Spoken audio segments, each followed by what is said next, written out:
is up, everybody? Welcome to Outlawed Thoughts, episode 71.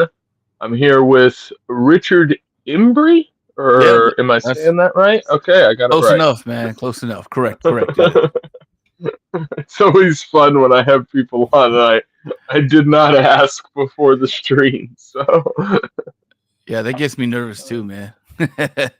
So JC says, my, hi, hello. hey, got the usuals in chat here. Benzo Barbie and JC showing up. Haven't seen Benzo in chat for a while. She's one of the regulars of the show. Cool. Um, yeah, so you are a comic creator in the comic indie comic space, and I wanted to have some people on that were sort of evolving around that space as I kind of Mhm. had videos up on the channel in the last couple of weeks that kind of covered Yeah, stuff that I guess kind of touches on the comic space, which I hadn't previously been doing. Um, I got pulled into it for the strangest of reasons because I typically wouldn't be talking about it's pop wild, huh? culture Yeah, stuff. Yeah, typically I mean I cover pop culture and stuff on my show occasionally, but I kind of decided over the last couple of weeks that it was something I was going to talk about because frankly I uploaded a video and it got more views than I'm used to Hmm. getting on this channel. I was like, oh well, people must want to watch something related to that. So Yeah. I think EVS sure. retweeted it. Ethan Van Sciver. I think he retweeted one of your videos that you uploaded, and I was like, Yeah, oh, okay. You I clipped something. So I started clipping some stuff involving that whole Eric July drama, which I think I will kind of mention on the back end of this show. I'm sure we will talk about that for a yeah, minute. But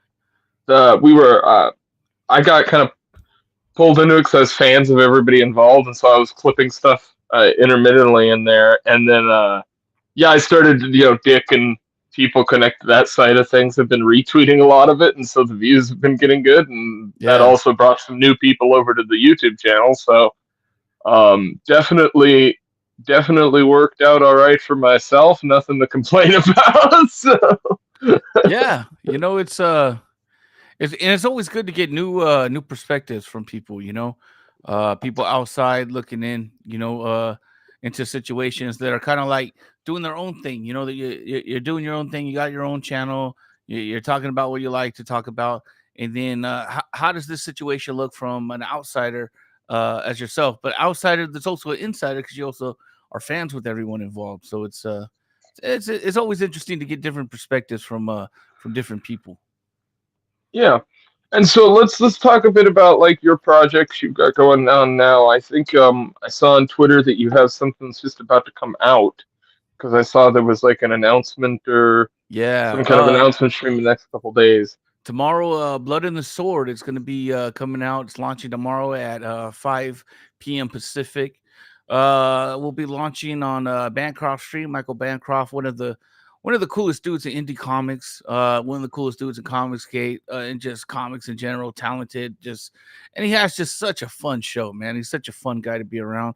So I'm blessed to do that. I'm very humbled and appreciative for him to allow me to come on there.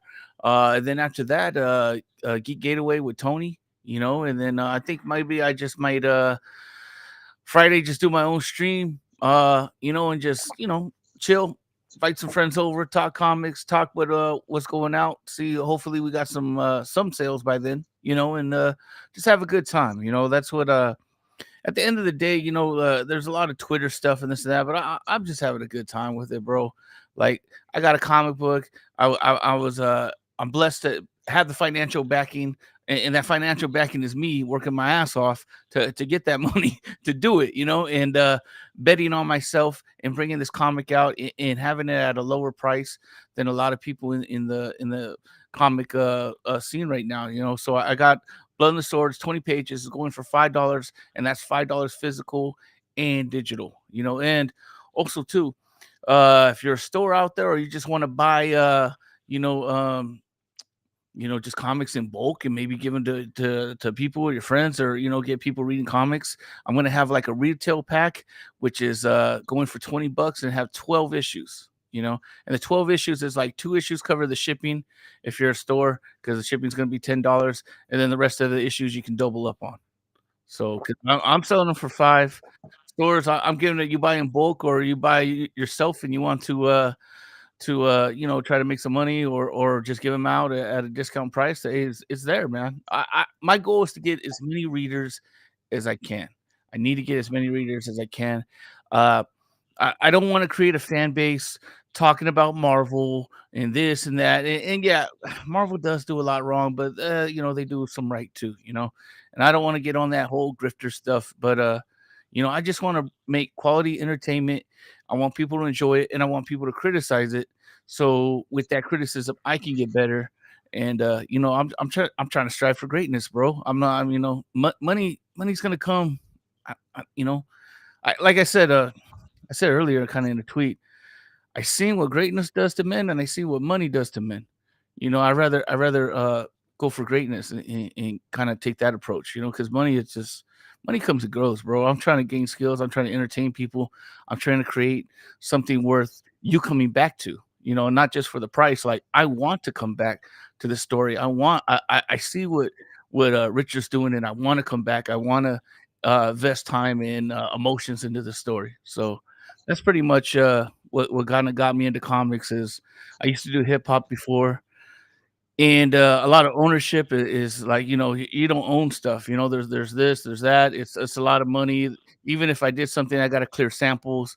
It's really crazy. So I wanted to do movies, but I always had a love for comics, and I know it's 2 different genres, but at heart, I'm a storyteller. So I started reading comics, talking to I would go to conventions, and what I would do is I would go to these indie comic guys, and I would buy their stuff, and I would just pick their brain and like, hey, how'd you do this, and how'd you do this, and how much should an artist pay, or how much I'm just hustling up information. And that's how I kind of got in the scene. And even the editor I have now, shout out to Vince Moore. Vince Moore, man, he's done a lot of retail, done a lot of editing comic books for a lot of people that you might know. And even wrote a Total Recall for Diamond way back in the day. So Vince, I really trust Vince. Vince is a good dude, and he has that experience. He's been in the meetings with the majors, with the indies, with the studios. He knows what's up, man. So I feel that that was one piece I had, is like, if I don't have the knowledge, I'm going to go out and hire someone that does it. And Vince has been a pleasure to work with. And this is when you read this comic book, you're going to see like, okay, I see what these guys are doing. They're trying to come out and do some fun, cool comic book stuff, man. Well, I saw the artwork and stuff that you were putting out on Twitter. I saw some stickers and things that I think you Mhm. posted and stuff, and I really like that look of stuff. I was a big fan growing up of like a lot of those like cheap fantasy graphic novels, and Yeah. God, I like love those covers, bro. I love those covers. yeah. I see those, Well, they melt my heart, and I just want to create a story around it. So, that's I also an was inspiration too. I played a lot of like Magic the Gathering and stuff growing up too, and a lot of the older artwork and stuff, the more watercolor based and oil Mhm. based stuff, and that kind of stuff. I like seeing some comic books that have that same stylings and stuff. And so when I saw the artwork, I really liked it. I'm definitely going to pick up a physical copy so I can have Definitely. add it to the collection back here. I've been looking at a lot of different comics just randomly on Twitter that I've come across in the last couple weeks, just because I've had so many random accounts that I've Yeah. come across, sort of interacting with people on Twitter, which has been interesting. But I found quite a few that I think look interesting or very cool. I've had, um, sort of a weird experience with comics. I grew up with older stuff because my mom was a fan of comic books, and then I Right. didn't really read much as I got older. But over the last few years, I've been going back and sort of reading through some of the old stuff that she liked and that I had been introduced to when I was younger. So it's a lot of like 70s, mid 70s stuff, which I really enjoy. I like a lot of the artwork and stuff, and so I have a little collection of stuff that I like and don't like, and I'm sort of sorting through what I kind of um, Yeah. what I kind of enjoy reading through. Because typically when I read, it's a lot of nonfiction stuff. So it's weird going from nonfiction straight into comics. You know, the Yeah. bit of We're like, this is a different. unbelievable. Like, this is weird, yeah. Hmm. But It's I have crazy been because I was gonna say nonfiction, a good nonfiction sounds unbelievable, but then like fiction, they try to make it believable. It's like two stories doing opposites, which is interesting. yeah, yes, exactly.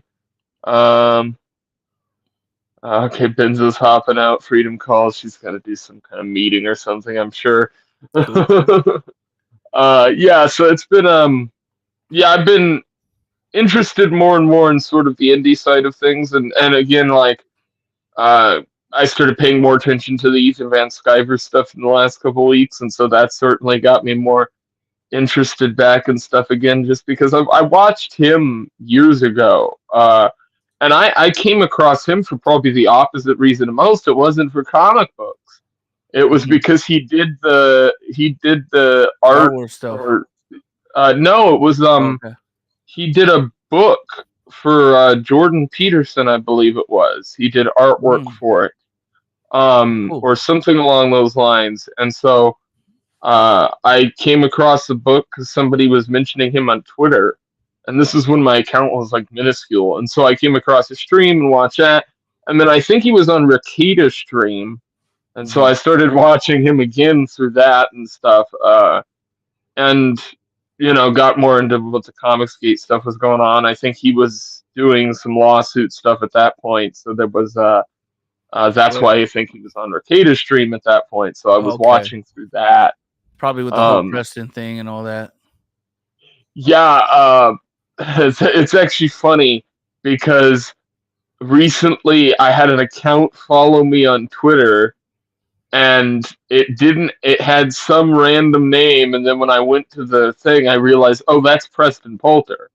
I was like, and I didn't know who that Yeah. was. And the second I heard the name in my head, I was like, oh shit, isn't that the one that was involved with the whole lawsuit with EBS? And I Yeah. was like, oh, Jesus Christ. So didn't follow that account back. Yeah. So leave that one Yeah. alone. I was introduced to Ethan when like Cecil dropped it was like launch. And I just remember Ethan talking about I think he was talking to Doug. He's like, "Watch, Cecil's gonna kill it right now, this and that." But that was my introduction to Ethan. Like introduction to Comicsgate was Fraga. Fraga was out living in the West Coast in Buena Park, and I would see him on Facebook, and I'm like, "Oh, this guy's always rapping." And he's like just a fun loving dude, man. And so at the time, my friends, they were in Buena Park, and they had, they do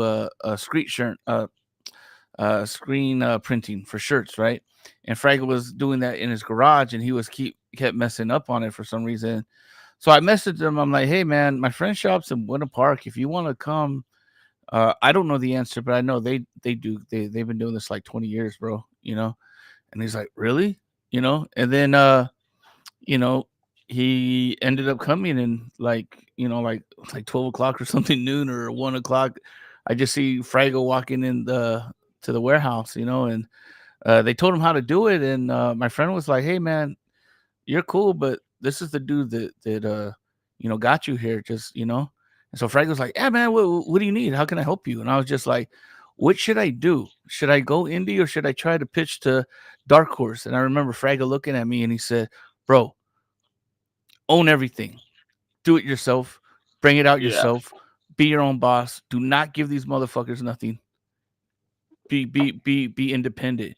And that was like kind of like the spirit of Comicsgate before Comicsgate was like a thing, getting called Nazis and all this shit on the internet. So when Fraga kind of went to CG, I'm like, hey, that guy's a good dude. That guy's always been a good dude, and he's around good dudes. And I met some other people, and it couldn't have been more right, man. I would always see it and be like, oh, these guys are the bad guys. But then I would talk to them. I'm like, okay, let me talk to them and see if they are bad guys. And they weren't bad guys, man. They were real friendly people, real friendly, real helpful. They're just they just want stories, and I was like, damn, I'm at home. We're not talking politics. We're not talking checkpoints. We're not talking check boxes, all that stuff. Or I need to make a quota for some diversity. It's like I just want to tell a story the most honest and truest way and most interesting way I know how. And they had the same motives, and it's been beautiful, man. It's been beautiful. It's been rocky. It's been crazy. It's been a lot of shit thrown on Twitter. But hey, man, I wouldn't take it back for nothing. It's just it's all for the story, man. It's worth everything, So it's been a wild ride. No, it definitely seems like a crazy experience. Obviously, getting to the point where you can actually get the thing out, that's always seems like a big challenge, obviously from a creative perspective. But just as organizing all that stuff has to Mm, be absolutely crazy and getting everything sort of together.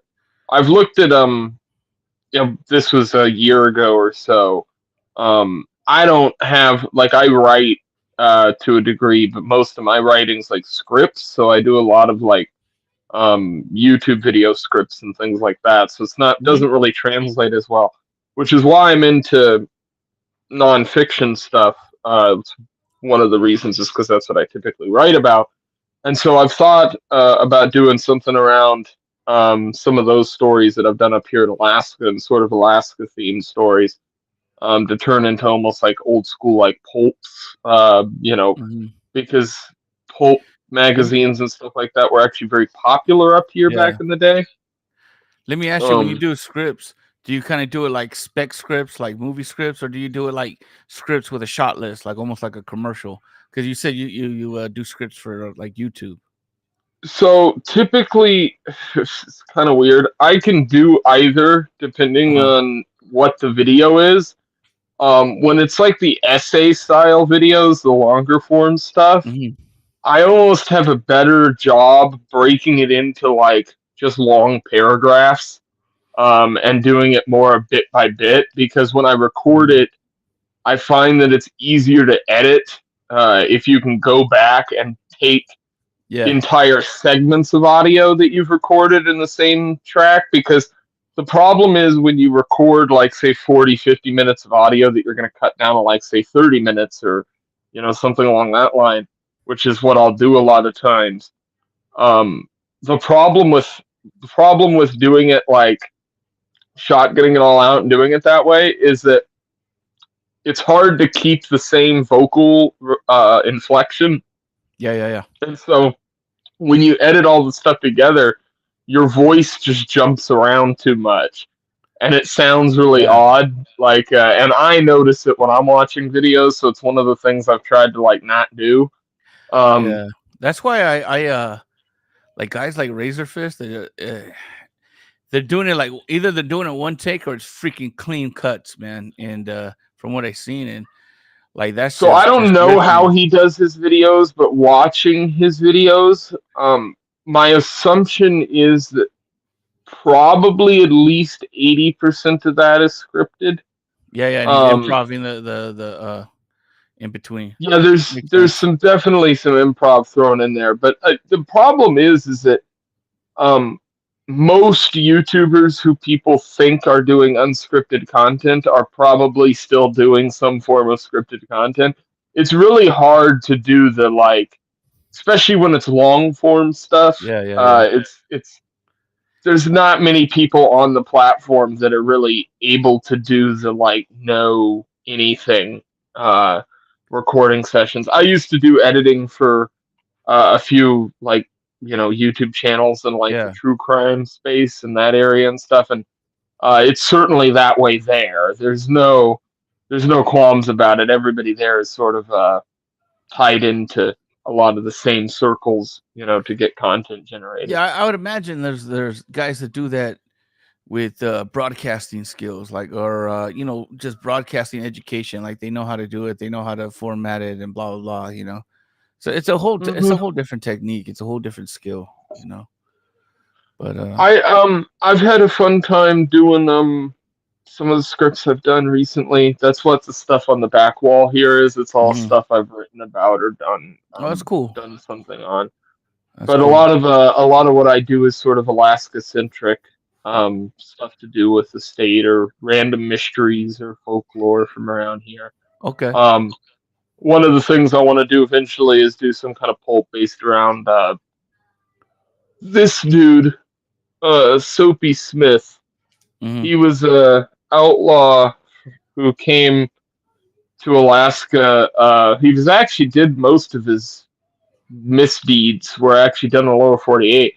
Hmm. Uh, but then he got his way up to Alaska, and he was a con man, and then eventually he was shot by the town engineer in Skagway, Alaska, and they shot Dang. each other, and That's both crazy. died.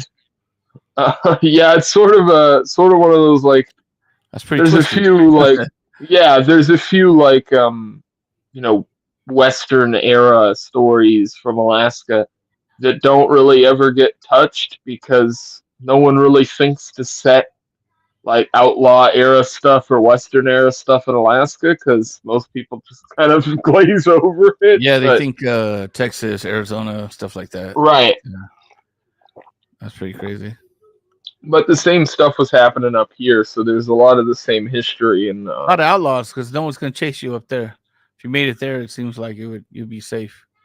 well, that's why he came up here back then was because he went to Skagway because there was a big gold rush at the time and no one else was there wasn't any police so there wasn't at the time up here there wasn't like marshals of any kind and then Canada had some like policing units but they didn't travel to Skagway and so it was basically like the only policing there was done by the community and so that's eventually what got the guy killed was because he stole gold from a guy who struck it rich up there, and when the townspeople found out about it, they went, well, if you steal gold from people who strike it rich, then no one else is going to show up to the town to come get gold because they're going to be worried about it getting stolen, and then we're all going to lose money. Yeah, And yeah, yeah. so You gotta go. then they raised up a posse, and when he went to confront them, the town engineer and him had a shootout, and ended up shooting each other. And the if you go there to Skagway, still to this day, they've got like Soapy Smith's gravesite, and they have Frank Reed, who's the guy who shot him's gravesite, I and might have Frank to Reed's YouTube this later and see pictures of it. yeah, That's cool. uh, Frank Reed Frank Reed's gravesite is like this ornate, monument to the guy. And then they buried Soapy Smith outside the city limit like area in a non-consecrated ground, like You didn't like get just that sort of. the hero treatment. No, That's definitely cool, man. not. Yeah. It's I mean Wyatt Earp, he came up here too. Um, that guy was a scoundrel on many accounts. That guy's like whole history is sort of whitewashed now, but he's a character. Yeah. Yeah, the myth became the history. The myth became reality, almost, Yeah, I did prior to this comic, I tried to do a western and I didn't do what I'm doing now, and I learned a lot from it. It was called the Devil from Taliflats, and I learned a lot from it. It was going to be a bigger book. I didn't have it done. I had like 5 pages done, and I was just doing the normal, as you say, like Comicsgate or indie comic creator kind of thing. 5 pages. This is what we need. We're trying to raise like 7,000, blah blah blah. I think it was like 10,000 or whatever. But yeah, it did all right, but it failed. You know, and with failing, I was just man, it sucked. But this is prior to me being able to fund the comic, or fund a comic. And so, I was just there and, I don't want to say depression because depression is a used word, like clinical word, but I was pretty sad, bro. I was pretty sad. It didn't go through. And, the creation of this book in a way is, I was playing Conan and, I was killing this alligator, alligator in the islands and and my daughter, she loves animals, and she was like, Dad, don't hurt it, don't hurt it, don't hurt it. I'm like, why? It's biting me, Kehlani. I gotta kill it. Like, what do you want? You know? And she's like, it's my friend, Dad. It's my friend. It's my friend. I'm like, it's not your friend, man. Like, if it's your friend, what's his name? And she said, his name's Mango. And I was like, oh, bro, it's just like fireworks went off in my head. I was like, a humanoid alligator named Mango, you know, and I'm just like, I'm just thinking this, I'm thinking Skyrim, I'm thinking all this other stuff. I'm like, oh, boom, boom, boom, like Dungeons and Dragons, boom, and it just blossomed. And I paused the game and I'm like, what does Mango do? And she's like, he does this, and I'm just like, I'm kind of guiding her, like, does he live in the kingdom? Okay, is he friends with the king? Or what does he do for the king? Okay, so he likes the king. They're friends, and and a lot of that got incorporated to with the story. It's like, okay, you gave me a good little story, and you gave me the ending. Now Dad knows how to write it. I know how to write a comic, so I'm gonna. Don't worry, Kehlani, I got this, Dad. You're in good hands with Dad. You know what I mean? And I wrote it, and I talked to Brian, and Brian Brindley, he's the artist on it. And I said, Brian, this is what I got. And he's like, oh man, I think he said something like, do I get to draw boobies or not, Rich? And I was like, Brian, we'll find a way. But it's like my daughter like came up with it. We got to find a way, bro. Brian's a red-blooded American from Texas, man. I love that dude. So now he's like, nah, I just kidding about the boobies, man. Whatever you need, And so we got it going, man. And from there, I was like, this is what I got. Work on character. I'm gonna work on script. Gave the script to Vince. Kind of told him my plan, and then I'm just like, look, man, just look after it so I don't look like an asshole. When I go out there, I just don't want to look like an asshole, like I don't know how to write. He's like, no, I got you. You're good. And so kind of told him, what we do, how I wanted to end it, and we got pacing done, and then it came out really well. And I got another guy, Brian from the Philippines to do the coloring, and yeah, I think he did a good job. I'm like, man, this is kind of the look we're going for, but you're not limited to it. And man, like, he survived like two like tsunamis and shit, and still colored the book, and dude's a trooper, man. So he delivered it. I gave it to Carlos to letter. Carlos is the same dude that did the lettering on the Chanu for Graham Nolan. I was like, I like his lettering, I like his style, I like what he does. I just like how it reads. I like the Chanu, And so when I saw it, I was like, Graham, who is that? And he directed me to Carlos, and that's where I went. And yeah, man, that's how this book came about. And it's almost like when you read the credits, it says story by Richard and Kehlani Embree, and then written by me. But it's her story too, and she's co-creator with me and Brian with Mango. So I'm that if anything. Like, people are always, I don't know if you see my Twitter. A lot of people are like, sales and this and that, or you're broke and this and that, bro. At the end of the day, I did a story with my daughter, man. I won. I'm one. Like, at life, I'm cool. If this sells, hey, cool. If it doesn't, hey, I did a story with my daughter, and I paid for it myself, and I bet it on myself. So, am I worried about money? Man, if I was worried about money, I wouldn't have finished this comic. I'm not worried about money. I'm worried about providing entertainment, and I'm worried. I shouldn't even say worried. I'm excited to gain new readers, and I think the $5 price point is what's going to do it. Yeah, I do think there's something to be said about keeping costs low, and that's something that we're seeing sort of the reverse of in a lot of the comic spaces with indie comics, because you're seeing a lot of people who are 20, 30, $40 a book, and it's like, and I get it, at this point. Yeah, and I'm not trying to diss anyone, because I know they're taking probably more risks than I am. You know what I mean?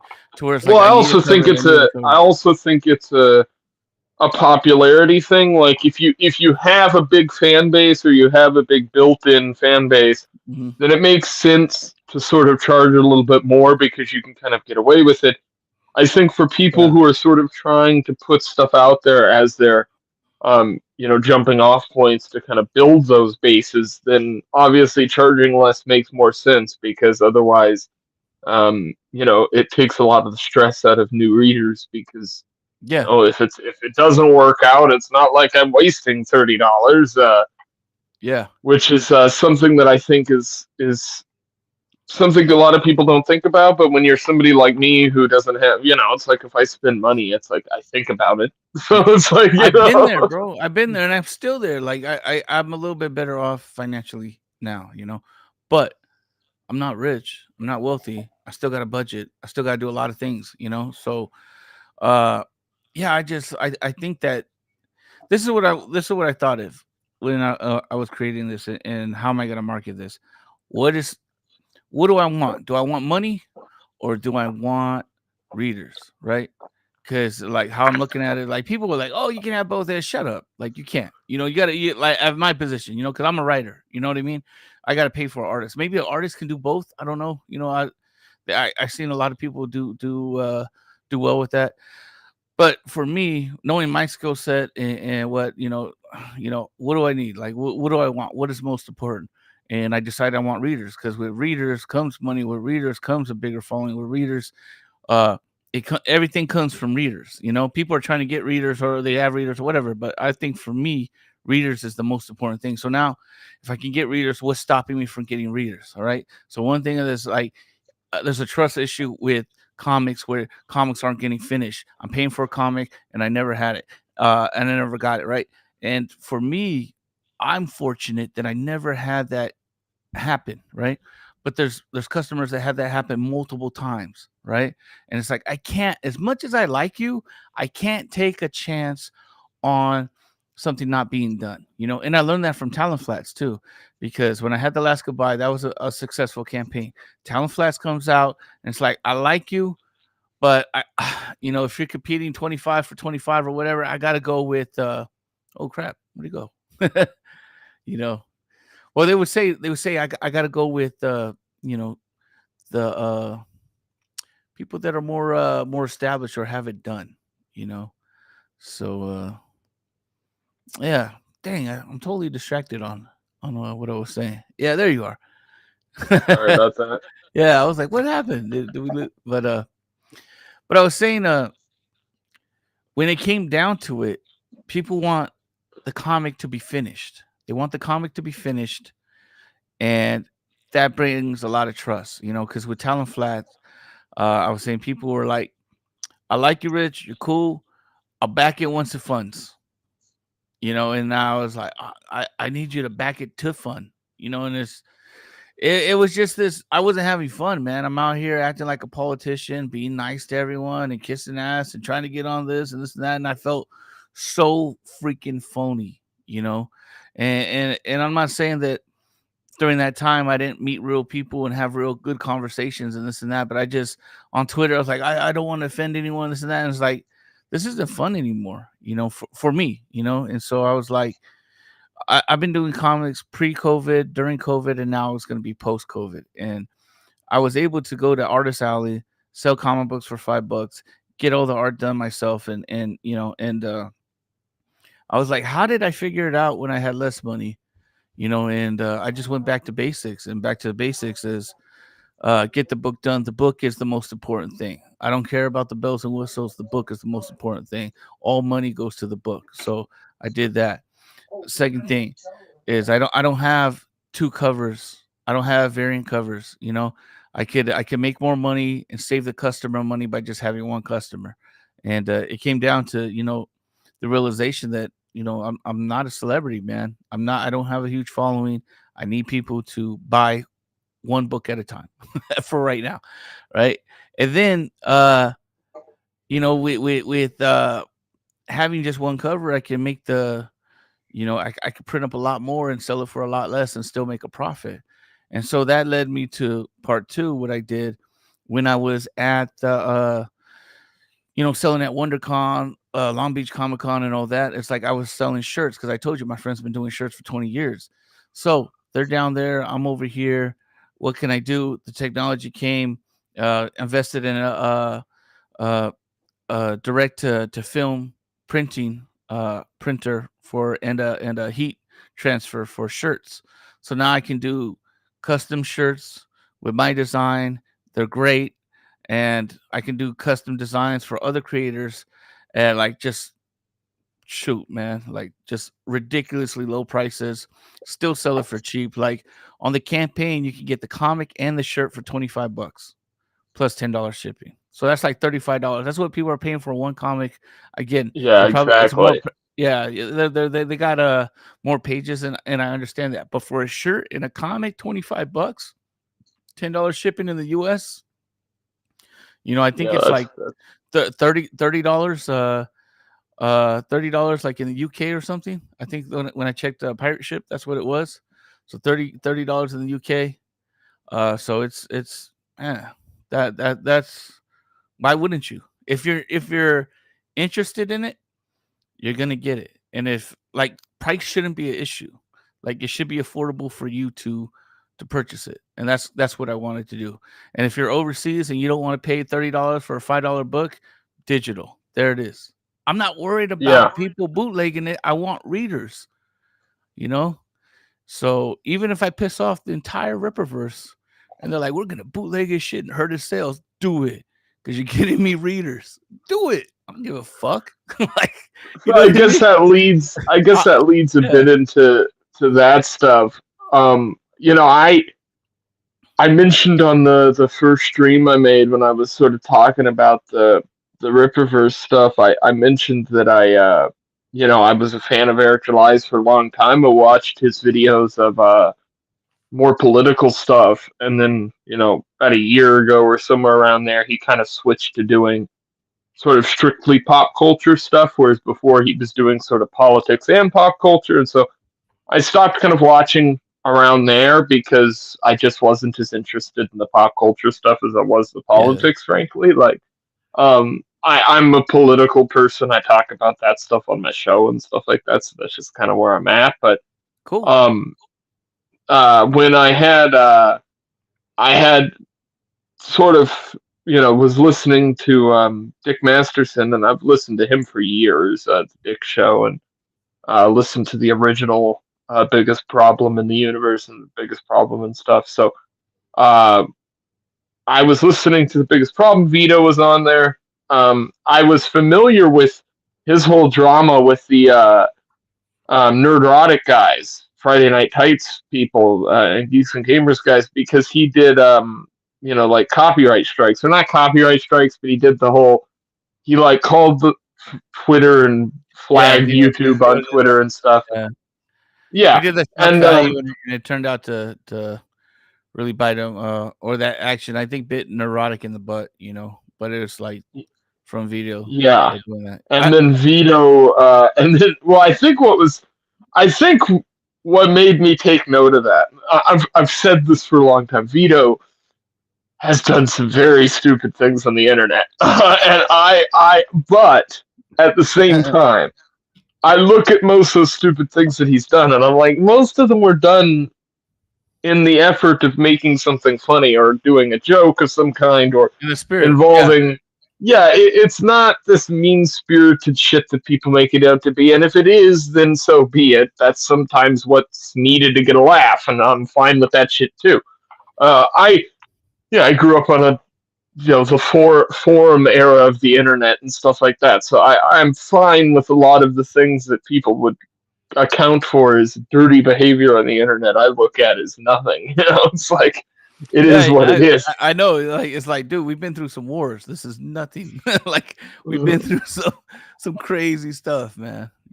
Right. And so I saw the whole I saw that his name is Riley. That was it. Yeah. Riley, I saw when he went to the Shout out to the Clipperverse. warehouse. Yeah. The He's launching Clipperverse. tomorrow too. He's launching the Clipperverse thing tomorrow too, and Okay, right. He's I'll go retweet some of it. He's please subscribe. he's retweeted my stuff, and he's been great with me and stuff like that. So what was funny about the whole thing is, as all of the Eric July drama was sort of culminating on Twitter and sort of coming to a head, I was sort of putting out clips on both sides of the fence. I didn't really care about either side, and that sort of shifted because one side was happy with what I was doing, and the other side was bitching at me for even clipping things. And I'm like, well, Yeah. no, this is just how the internet works, man. Like, I don't know what the fuck you think happens here. Like, if somebody's getting views on something, typically they're going to keep doing that thing. And so Yeah. when I would put out a tweet and it would get, you know, to give you an idea, like the video I put up, the clips of the heel versus babyface stream, those tweets have like 60,000 interactions each. No, they're huge. Like, yeah, I'm gonna Both keep doing sides are that. clipping it. Both sides are, yeah. Exactly. If that stuff keeps getting views, then yeah, of course I'm gonna keep doing it. Like I would be stupid not to be doing it. That's what we're here And for. so I get it. yeah, I get it. and people obviously want to see it, otherwise it wouldn't be getting the traction that it's getting. Like that's just and so I had Tyler Yonke, who's a lawyer friend of mine on, and I had him on the stream because he was sort of a completely outside observer. He had Yeah. no idea what any of the stuff was before I explained it to him and sort of So there's no bias introduced him when to he's the when he's story. adjusting or analyzing the whole situation. That's Yeah, cool. and I mean, he doesn't do copyright law. He does family law. But I had him on sort of just to talk about the legal side because that was when the lawsuit had just been talked about and kind of put forward by the whole ISOM thing. And so he came on and we talked about it in that stream because it was retweeted by some of the people in that kind of community. Hmm. It got like 200-300 views compared to my other stuff. And so I was like, okay, well, somebody wants to hear about this. So that's when I started sort of covering it and clipping it up. Yeah. Yeah. But at this point, I'm sort of amazed in a way because, we have sort of a bunch of stuff on the table. There's almost so much stuff to go through within the whole drama as a whole that it gets to be a little bit much. But recently I saw there stuff being talked about on Twitter was the whole EBS stuff, and I started digging into that whole situation because I hadn't watched things like the Flashcast episode and stuff like that. So I went back and I kind of absorbed all the content that everybody was referencing in the tweets, Yeah. and I went back to that clip that I put up from heel versus babyface, and I was just, yeah, I don't see how that's justified whatsoever. Like, I still come to the same conclusion I did in that post. And I did a short video reacting to some of the tweets that were put up revolving around this Hmm. what's your favorite part about ISOM question that has got so many people in such a stir. Well, And that's sort of, what I think it started from Nina. It was on I want to say Flash. Dick was on there, and he made a comment to like, I don't need to read it. I know that it's bad. Like I can see a trailer to a movie and know that it's gonna be bad or probably not for me. And yeah, Dick made a point. I believe it was actually on Racket Oh Stream. yeah, yeah, yeah, yeah. And That's I what I'm thinking. watched it. I was watching it live that night Yeah. because And then I he's like, went "What's and your favorite watched. part?" And then she's like, I haven't read it." And then she's like, "You want me to read it?" And then I'm like, "Please don't, Nina. Don't read it. Don't do that to us. But that was like the birth of it. Nina is the first one was like, "Well, what's your favorite part? Why you haven't even read it?" And so that's kind of where it was born. And the thing too, like my perspective of it, and I took I don't want to say some heat for it, but there was some resistance and differences in opinion. But I was like, come on, bro. You talk about energy drinks. You talk about this. The moment Blue Beetle came out, you were the first one to buy tickets and diss it. You spend money on the pop culture that you claim you hate. You wish for it to and then you want to talk about like adding to the culture. Ripper got the book out. It's not the best out, but hey, at least be honest with it. But they're silent on it. They don't read it for 2 years. It's like, bro, what part of this culture war that you are is so important that you are contributing to? Because your opinion ain't shit. Like your opinion, like the culture war can live without it. Now, see, me being from Comicsgate, I've been seeing. I was like, man, wouldn't it be awesome if all these idiots with these big platforms, they would actually go out and promote these people. And I'm not saying once you have a comic, you're owed promotion from these people, but you would think they would have some interest and go out and find some books that they were interested in, that uh they liked themselves, not me saying you need to put this person on, but they would like themselves and be interested in the people doing other stuff, or actually engaging with product in this culture war that they're so fucking concerned about. You would think that they would give them a platform, but they don't. And I realized that it's like, when if they were to truly give them a platform and these people are more talented than them, they would lose audience. And it's like, you come to it, it's like, wait, this is probably just a grift. They control the Well, media, it's they a control this. It's like, bro, you like CNN now. You the same thing on the nerd scale. So it's like me, I feel so blessed and so humble to actually be able to produce my comic myself, that I don't need to kiss anyone's ass. I can say whatever I want. I can call out hypocrisy as I see it. And people are like, oh, you're gonna lose money. What? Oh yeah, you're gonna cost me $5. You're gonna cost me a $5 sale. I'll go down to the liquor store right now, stand out there and sell like 3 copies, and come back and still tweet more shit to you. Like, don't encourage me. You know what I mean? So like that's my stance on it. Is a lot of hypocrisy. Now with Eric, man, he does a lot right, but he doesn't do everything right. And everyone's acting like he's like Stan Lee. Like, Stan Lee never talked about warehouses and shit. Like, it just confuses me, man. But what he did do right, like I saw, is that he got he had the money and he made the comic. They got the he had he hired a lot of professionals. And the thing too is, like, he's always bragging about staff. I'm like, at first I kind of felt bad, because I'm like, you got like 15 people around you. No one read this book. How is this coming out with spelling errors? Like, who are these people that are supposed to be having his back? Like, I kind of felt bad for him. And then too, with talking about the lawsuit, it's like, bro, your lawyer should be telling you to shut up. Do not say nothing. We should not know anything about this.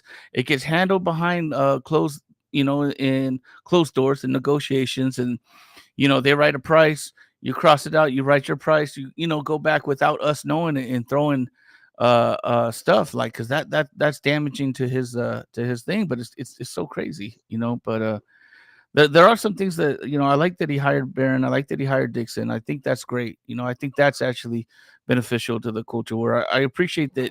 You know, uh, you know, Even though he might not be the best writer, I think he has some good ideas. It's gonna take some time for him to like glue it all together and stick the landing. I think he'll get there. If he's open minded to it. It probably was embarrassing for him to take criticism in such a public setting, because everyone's been cuddling him for all these years.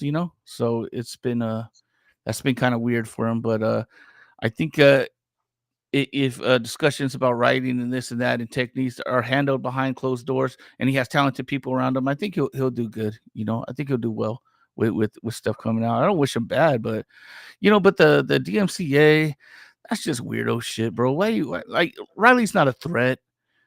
Stop that, man. Riley's so over the I top. I It's just think that's the ultimate, the thing that got me interested enough to actually be like, all right, well, I guess I'm gonna have to talk about this, was the DMCA stuff. Because for me, there's a line on the internet, that stuff can be abused very easily, and I think everybody sort of knows it. oh And that yeah, line has always been drawn um, pretty thick in the sand there with the internet, that you don't kind of cross that. When I saw Riley's stuff get removed and I saw that stuff happen, I was like, well, this is pretty obvious. Like, yeah, it's kind of hard to make excuses for this, and of course everybody still does, but it's like, yeah. yeah, That I'm ain't never cool. going to be okay with that. So it sort of draws a line there where you've kind of crossed over that barrier. Well, like, And if I remember right, Liam did it, and everyone was like, "Fuck Liam, get the fuck out of here, you fucking." So it's like, why does Eric July get the pass and Liam does it? You know what I yeah, mean? It's exactly. like, how does that happen? Is that because, is it favoritism, or is it like you don't want to face the smoke? I don't know. It depends on each individual. That kind of was like, man, that ain't cool. Like that's whack, bro. Like you're supposed to be, and that's the thing too. Like a lot of these rip reverse casts, they talk about street and this and that, and then the first one is a tell. Like it's Yeah. like, so like, bro, I thought you guys would talk about culture and all this nerd culture is weird. This like you from the hood and shit, and you're the first one to tell. Tell about everything. Like and you're the first one to. It's just weird. It's just puzzling. I think it's bad advice. I think Yeah, from my people angle, are it giving was him bad because advice. yeah, from my angle, it was because I came from more of the libertarian side of things, and so Eric was somebody who was like a kind of anarchist, libertarian, sort of in that kind of political space, and so seeing him, somebody in that Yeah, space, calling cops on a guy for pinning money to his warehouse was that. sort of where I was like, yeah, I mean that's hypocrisy. Yeah.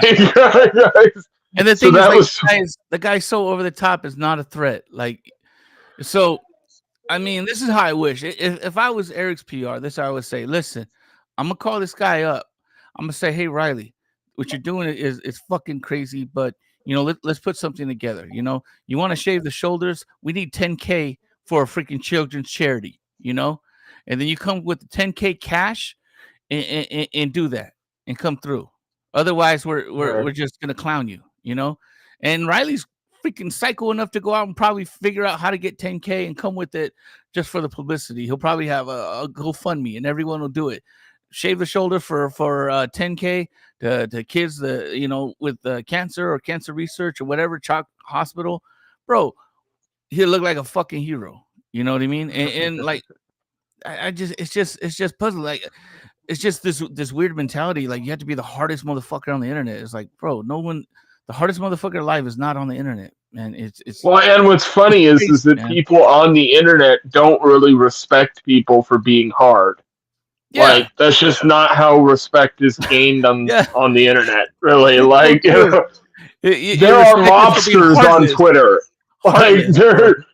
Yeah, there are people who killed people for the mob who are on Twitter who are yeah. have public social media accounts. Like if Uh, you want to search for people who are quote hard, I mean, there's not a short order of them on the internet. Like the you the can. thing too is like, you know, real per se dangerous people that can hurt you. They're not gonna go on Twitter. They're not gonna do that because it's No, evidence. they're not Anything. talking about it. Yes. So it's like weird stuff. And so it's like the most public platform. I mean, there's probably some rappers on Twitter that are like just really don't care and really will do it for publicity because it's like a lot of distorted thinking. There are some probably dangerous people, but dude, you're running a business, bro. You have millions of dollars. You have employees. Like you shouldn't get this mad over. And what's funny is Riley has hairy arms too. Like he has hairy shoulders too, so you can That tell was he's not literally serious, the you know. that was the first joke I made when I saw the first Twitter video of him yelling at the camera. I was like, "This motherfucker's in a white beater. He's got hairy He's hairy arms. Like arms. he's He has hairy arms there in July. Eric should have been like, "Let me shave yours." Like dude. here's They could have gone in tandem. yeah, yeah. Get some "I'm with stupid" T-shirts and get it done. Yeah. It's it could have been handled so weird, but like we're terrified. We're in here. We're calling the cops. What would Isom do? Isom would call the cops. It's like it's just weird, man. That and I think where we're at now too is sort of a funny place because I think Ricada yesterday on his stream, he made a joke about it too, where he was like, "It's great that all that indie comic drama really died down really fast, and it definitely doesn't exist anymore." yeah, It's like it's the yeah. exact opposite. Like if Eric had legitimately played his cards right, He had been a hero. He could have been a he hero. would have he could have come out of this not only looking good but looking better than he possibly could have. He could have been the new sort of face of indie comics as a whole, and instead I think he made so many enemies in the older indie space. We're Yeah, talking about the EVS stuff, and here's the thing. I read that message. People have to take EVS's word for what he says was said on over the phone and things like that. But that message is horseshit. Anybody who sends that message to somebody is that's just bitch made shit. Like yeah. from my position, like it just was. And then, Yeah, it's when I saw the as clip and stuff like that and put that up, I was like, okay, so this is coordinated. Like, mhm. there was a decision made behind closed doors that this guy's no longer persona non grata, very much in the same way that I'm sure a decision has been made about Ricada, Yeah, or Camelot, or all these other YouTubers behind closed doors. So yeah, exactly what was said from the beginning, that it's there true. was this list of people, Yeah, was right. Like, everybody who said that from the beginning was that's what I correct. was So saying. all the, I was always tweeting. I was always tweeting. EVS, you're on the list. You're on the list. I'm just thinking Eric July's running around like Chris Jericho with his gimmick in wrestling. Like you're on the list. Like just that clipboard all the time.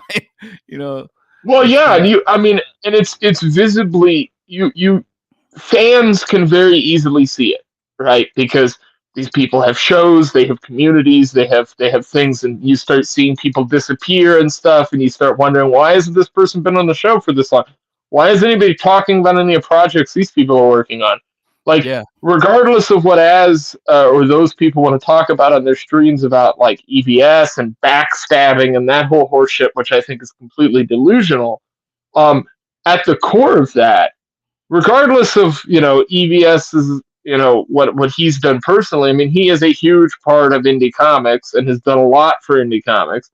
And furthermore than that, all the people connected to Comicsgate have done a great deal for indie comics and have sort of kept that entire environment alive in a big way. And so when I look at people who are like, well, none of that matters, people bashing the crowdfunding model. That was something that Dick Masterson called out really early on that I mhm, think people sort of missed, which is that Eric July and all of the Nerdrotic Geeks and Gamers crew sort of bash the crowdfunding model. And they did this sort of because of the way that Eric paid for his book and the way they did it, which I have a lot of respect for, and I definitely respect. yeah. But He at the had the same he had time, the he had the money. Like it's more of a risk for right. EVS to do it, and But something when doesn't you go have through. so many creators who put their books out based on raising money, by the way, many of those creators are people they had on their show. Oh So, yeah, right, people who came on to pimp their books and say, hey, come buy my stuff. Those people, like, you're just shitting on those people for no reason. Like, yeah, and they're in your own circle, they're in your own fan base. So you're yeah, shitting on the people who are paying for your stuff, who are putting you where you're at. And I think that looked incredibly bad to me. And I think over time, that'll become much more apparent because, again, with the price points these people are hitting with books and where they're sort of charging things out at, eventually people just get tired of paying that much money for stuff. And then mhm. you start seeing the bleed off of those fans. And because you've set your goals so high with how much money you're going to be making, it sort of sets you up to fail because once you drop under a certain amount, you start to lose, Excitement's the gone. drive to get it done. Yeah, the Yeah, excitement's gone. segment's gone. Yeah. That's where I want to build small and build and build like man, I'm trying to build the audience off of the story. You're coming back for the story. And if I get you, because if you're introduced to me because I'm saying some wild shit on Twitter that you feel is honest, hey, check out the story. If you don't like the story, don't buy the story again. But hey, if you like the story, come back and support, or buy a shirt. I don't know, whatever. People can spend their money how they want to. But I told you, Phil, you with the backstabbers because it's like when Eric wanted to buy a or to make a comic, he picked EVS's brain, man. You know what I mean? He picked his brain. He got all the pricing and this and that, and you know what I mean? That's like I don't know, man. I come from maybe a different era or different culture where it's like you respect your OGs, like Graham Nolan, that's a master of the craft. You respect that dude. That dude put in the work. EVS, he put in the work. Shane Davis, he put in the work. Malin, they put in the work. All these guys put in the work. So when they say something or they give guidance and then this and that, I have tremendous respect for it, because they've done it before me, and that's how I look at this craft. It's like they've been in this craft and they've been making money and feeding their family in this craft. I have a tremendous amount of respect for them. And I don't know, like when he made that all this money, and it seems like no, I'm the big dog now. And it's like that's like almost like an immature kind of attitude. And that just could be my perception. I'm not trying to put words in his mouth because, it could be completely opposite behind closed doors with certain individuals that he does feel that, oh yeah, this guy's guiding me in the right way, this guy's guiding me in the right way too. But like the DMCA was weird. This warehouse stuff is where it's at. Creative stuff is easy. I'm like, what are you talking about? Creative stuff ain't easy. You haven't even mastered it. Creative stuff should be the Shut hard up. part. You sound like a Right. moron. Stop saying that. Creative stuff's easy. Like, man, come on. Like, If and the the thing creative is, stuff is easy, you're doing something wrong. Like, he's comparing and a lot of things too. Like, well, I got these reviews. Reviews and notes are totally different things, right? So, as where he kind of gave a summary, Dick kind of gave a summary, but he was telling notes are like everything that's wrong that could probably be corrected or adjusted with the next issue. That's really what they are. But if you're not, or if you're new to writing, those look at like, oh man, he's hating on my book. He's hating on my book. It's like, no, bro, there's things that sharpen up, and you look down the list and you're like, okay, I could sharpen that. No, I don't care about that. Yeah, oh yeah, you know what, that is one I should work on. But he was fixated on, oh, the person touched their shoulder is assault. Legally it is. It sounds stupid, but that was the only one that you disagree with. There's all these other ones about plots, about this, about that, about just a lot of different things that you can do that'll enhance the book. There was a lot of tell and not show, and that's in a visual medium. You gotta show a lot. The less you talk about and the more you show, it's more enjoyable, for the reader, and that's kind of what they expect, and that's what makes it a little bit better. But yeah, so it was that remark that, and it's just like, bro, like I'm like wanting to root for you, but you're being an asshole on a lot of things, and some of the things. And now don't talk about comics. Don't talk about comics. Yeah, you benefit from people not talking about comics, but me, I want people to talk about comics because usually when they talk about my comics, they say good stuff. So I'm not worried about it, And if they don't, then hey, I'll take the criticism and see if it can really enhance my story. If it doesn't, then it doesn't. right. You're not going to scream into the void if somebody asks you what your favorite part of your own book is, right? Yeah. That's why I said. I'm glad I'm gaining an audience that are just fucking savages that'll just rip your face off if you try to troll them. They'll have you hit that block button before anything. You know what I mean? That's the kind of crew I want. That's the kind of followers I want. Just hardcore story people that want stories, they want independent comics, and they've been denied. And if you try to come at them with BS, they just want to rip your face off and spit down your neck. You know what I mean? And just that's what I want. And if you're not like that, you still want to buy the book, I still appreciate your support as well. I'm with you there. So I put in the description of this video, there's a link to your YouTube channel and then a link to your Twitter. And I'm assuming on your Twitter, you're going to have links for people to go get the book and stuff like that. So I'm going to kind of guide people over there if you're watching the show and you want to pick that up. Or just, search his name on Twitter or whatever. I'm sure you'll find it pretty easy. I think your @ is just your name. Yeah. I put the because it got approved. So if you want to show